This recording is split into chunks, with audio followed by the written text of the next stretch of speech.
还没资格知道我。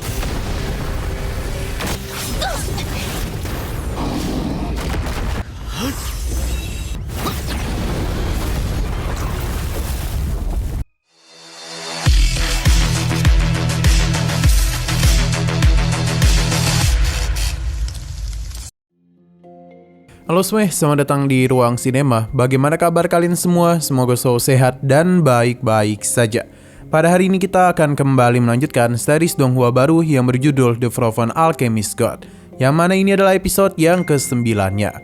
Tanpa berlama-lama, langsung saja kita mulai alur ceritanya. Kembali kepada Shen Xiang yang terus masuk ke dalam hutan terlarang, hingga dia pun berhenti karena meyakini sudah lepas dari pengejaran. Sumayu pun keluar dan dia itu dapat merasakan aura jahat yang begitu pekat dari tempat ini. Sepertinya monster bisa saja muncul di mana-mana. Shen Xiang tahu ini merupakan sebuah masalah, jadi dia berencana untuk memutar kembali demi memastikan keselamatan ayahnya. Tapi Sumayu menghentikannya karena di saat dia bertemu dengan dua orang lainnya, maka dia pasti akan meninggoy. Lebih baik dia itu fokus dalam menyembuhkan diri dulu. Shen Xiang paham dan bertanya mengenai kondisi dari Baiyoyu, yang mana dia itu membutuhkan waktu untuk bisa pulih. Sebab dia itu telah menggunakan seluruh kemampuannya demi bisa mengendalikan tubuh Shen Xiang. So meminta Shen Xiang untuk tidak menyalahkan diri karena mereka rela membantunya demi kontrak. Sesaat kemudian sebuah getaran pun dirasakan, di mana ini membuat mereka cukup panik, terlebih lagi sebuah serangan langsung tertuju kepadanya. Ini berasal dari laba-laba besar. Shen Xiang yang sudah berhasil tertangkap masih dapat melarikan diri. Ia mencoba untuk memberikan perlawanan kepadanya, tapi semua itu tidaklah berhasil. Sumayu mengenalinya sebagai laba-laba bertopeng manusia, salah satu dari siluman tingkat tinggi. Kembali ke sisi Shen Xiang, dia mencoba untuk menjaga jarak dengan laba-laba itu. Di saat sudah agak jauh, barulah Shen Xiang melakukan serangan lagi. Namun tubuh laba-laba ini sangatlah keras, jadi setiap serangannya sama sekali tidaklah mempan. Hingga Shen Xiang melihat wajah manusia di bagian perutnya, yang kemungkinan itu adalah titik lemahnya.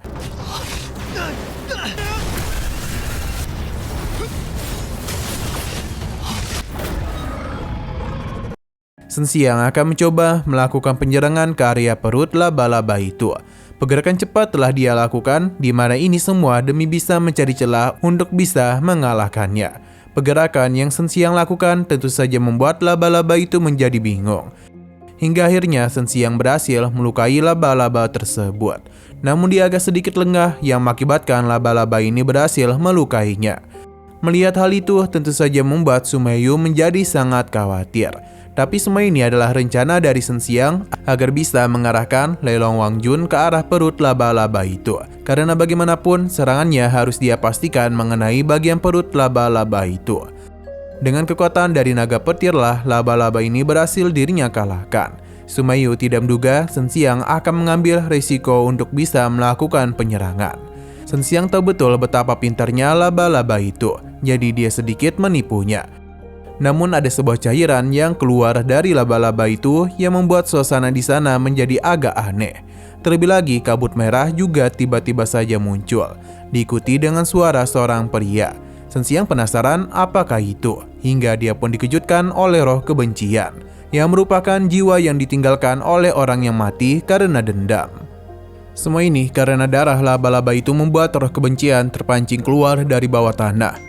Roh kebencian dalam jumlah yang begitu banyak langsung melakukan penyerangan. Shen Xiang memang berhasil mengalahkan mereka, namun seiring berjalan waktu, jumlah roh kebencian teruslah bertambah, yang seakan-akan itu tidak ada habisnya.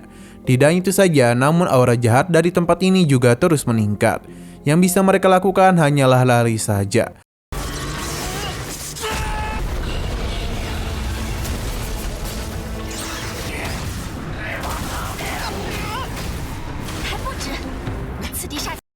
Shen Xiang dan juga Sumayu teruslah melakukan pelarian sambil mendengar jeritan dari roh kebencian. Apesnya dia itu terjatuh dan membuat roh kebencian berhasil menangkapnya. Karena sudah tidak bisa berbuat apapun lagi, Shen Xiang berpikir kalau ini adalah akhir dari hidupnya. Tapi ada sebuah kekuatan besar yang berhasil melenyapkan para roh kebencian. Semua ini ternyata berasal dari sebuah pertarungan. Shen Xiang pun dapat melihat dengan jelas kalau ada seorang gadis yang sedang bertarung dengan seorang pria. Dalam pertarungan itu, gadis cantik ini menggunakan kekuatan besar bernama Duan Muyi. Dalam pertarungan ini, gadis cantik yang mengeluarkan kekuatan besar itu bernama Duan Muyi. Shen Xiang tidak tahu siapakah mereka. Kembali ke dalam pertarungan, di mana penyerangan kembali diberikan oleh pria itu. Hanya saja gadis ini masihlah dapat menahan beberapa serangan yang dia lontarkan. Hingga serangan lanjutan yang pria ini lakukan telah berhasil membuatnya terjatuh. Melihat hal itu, Shen Xiang pun segera menghampirinya untuk bisa melihat apakah gadis itu baik-baik saja. Meskipun menerima serangan langsung, untungnya Duan Muyi masihlah selamat. Tapi terlihat dengan jelas kalau kondisinya itu tak baik-baik saja. Ia penasaran siapakah pria itu. Bagi Xiang, dengan kemampuannya saat ini, dia itu tidaklah berhak tahu siapakah dirinya. Sumayu tentu saja mengenalinya karena Xiang adalah salah satu utusan yang mengejarnya. Ia pun meminta Shen Xiang untuk pergi karena jika dia sampai merasakan nadi yin dan yang di dalam tubuhnya, maka dia itu pasti akan mengincarnya. Sebenarnya Shen Xiang sempat ragu karena tidak ingin meninggalkan gadis itu. Terlebih lagi dia itu bingung siapakah pria barusan. Shen Xiang juga penasaran mengapakah wanita tadi memiliki dua kekuatan sihir es dan api secara bersamaan. Sumayu merasa kalau dia itu memiliki nadi langit api es, yang sepertinya Xiang telah salah mengira kalau nadi roh dia berasal dari dirinya dengan baik. Shen Xiang merasa harus membantunya karena ini juga adalah kesalahan mereka. Karena dengan kekuatan Shen Xiang saat ini, dia tidaklah mungkin bisa mengalahkan Xiang. Terlebih lagi, dia merupakan salah satu orang terkuat di dalam alam nirwana. Xiang Jian di dunia Panawu akan membuat kultivasi dia ditekan ke puncak alam nirwana. Tapi ini masihlah sulit untuk bisa mereka kalahkan. Shen Xiang hanya bisa berharap gadis itu baik-baik saja.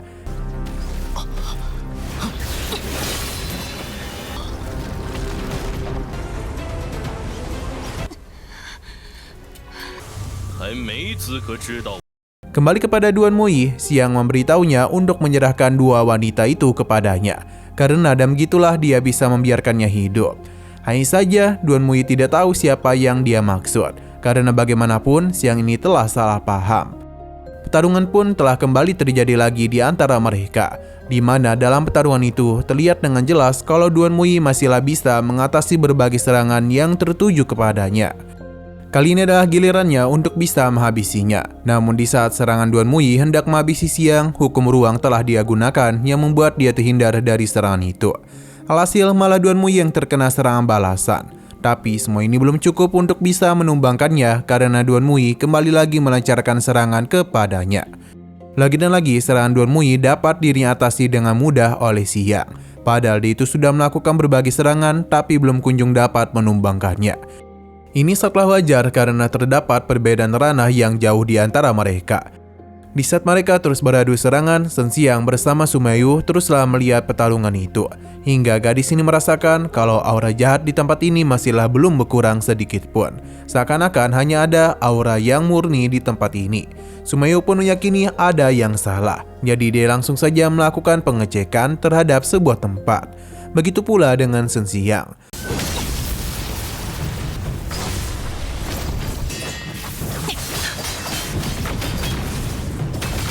Meskipun roh kebencian adalah kekuatan yin, tapi jika yang berkumpul maka harus menggunakan energi yang murni. Sumayu yang meyakini ada sesuatu yang tidak beres mulai melakukan sesuatu, dan seketika saja kabut yang menutupi tebing di depan sana pun hilang, membuat mereka bisa melihat apa yang ada di depan. Kembali kepada Duan Muyi, di mana ia kesulitan dalam menghentikan berbagai serangan yang dilontarkan oleh Xiang. Bahkan dia itu harus kembali terluka yang mengakibatkan keseimbangannya terganggu. Tapi Duan Muyi masihlah belum menyerah. Ia kembali melakukan serangan yang membuat Xuan semakin kesal saja. Karena ia tidak kunjung menyerah. Kembali lagi kepada Shen Xiang, di mana dia dengan Su sudah menyeberang ke sisi gunung lain. Su memintanya untuk menggunakan kekuatan naga hijau pada batu di depan sana. Shen Xiang paham dan langsung saja mengulurkan tangannya. Seketika saja tempat itu mengeluarkan reaksi. Dugaan Su ternyata benar karena itu adalah reruntuhan penetua Xinglong. Ia tidak menduga akan bisa sampai kemari. Jika Shen Xiang yang memasuki tempat itu, maka dia harus menggunakan kekuatan naga hijau. Dan juga harus mendapatkan pengakuan dari Kaisar Xinglong. Shen Xiang paham, jadi dia langsung saja menggunakan teknik naga hijaunya untuk bisa membuka pintu dari tempat itu. Apa yang Shen Xiang lakukan berjalan dengan sangat lancar, karena gerbang dari tempat ini telah berhasil dirinya buka.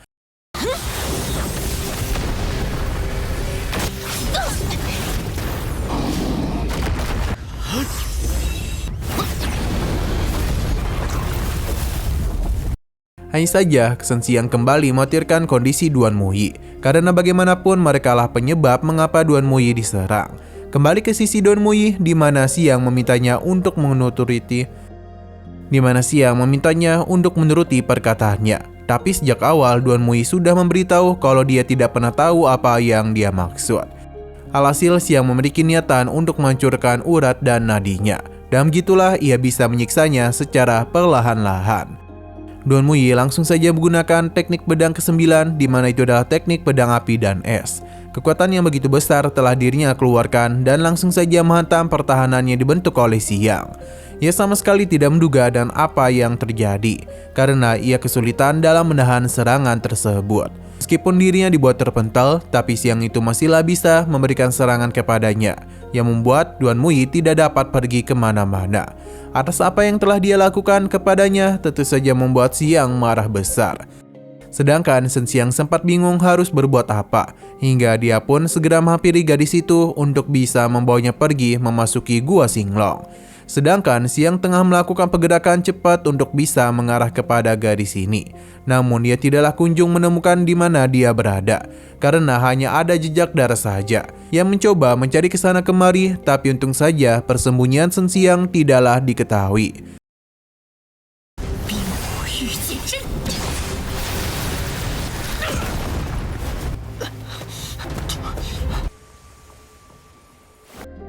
Xino berpindah ke sisi Shen Tianfu yang baru saja sadarkan diri. Dia penasaran di manakah putranya berada. Namun dan kondisinya yang sudah terluka sangat parah, dia tidaklah bisa melakukan pergerakan untuk mencarinya. Terlebih lagi, terdengar sebuah suara dari para bawahan keluarga Yao. Posisinya pun sudah diketahui oleh para penjaga karena ada darahnya di sini. Ternyata Shen Tianfu bersembunyi di atas tempat penjaga itu. Untuk sejauh ini posisinya masihlah aman-aman saja, setidaknya sampai minggu depan. Nah, sayang sekali lagi seru-serunya, episodenya pun harus bersambung dulu.